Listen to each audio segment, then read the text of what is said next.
Good afternoon and welcome back to Equity and Ag. Let's take a quick look at how the grain markets finished today and what traders are watching next. Corn futures stayed quiet again today, with very little fresh news moving the market.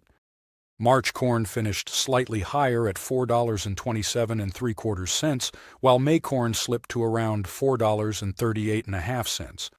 Overall, corn continues to trade in a very tight range. On the May contract, support at the short-term moving average is holding for now, but we're getting close to a point where multiple moving averages come together. When that happens, the market usually has to pick a direction, either breaking higher or rolling over. Exports remain the bright spot for corn, but even with strong demand, they are barely making a dent in the very large U.S.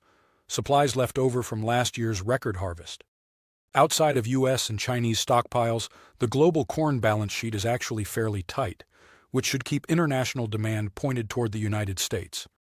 Soybeans pushed higher again today, with March futures closing near $11.39.5 and May futures around $11.55.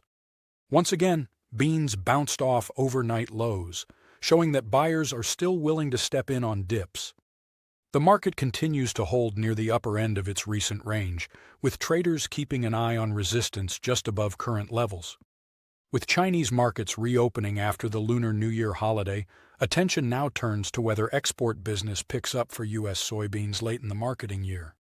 At the moment, commitments are tracking close to USDA expectations, but sales have slowed as cheaper Brazilian soybeans dominate the export market. Wheat futures pulled back today, with Kansas City contracts finishing lower after last week's strong rally. Given how quickly wheat prices moved higher recently, a round of profit-taking is not surprising. Traders will now be watching to see if support can form in the mid-$5 range.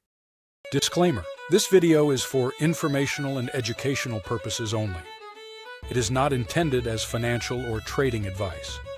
Always do your own research or consult with a qualified professional before making any trading or investment decisions.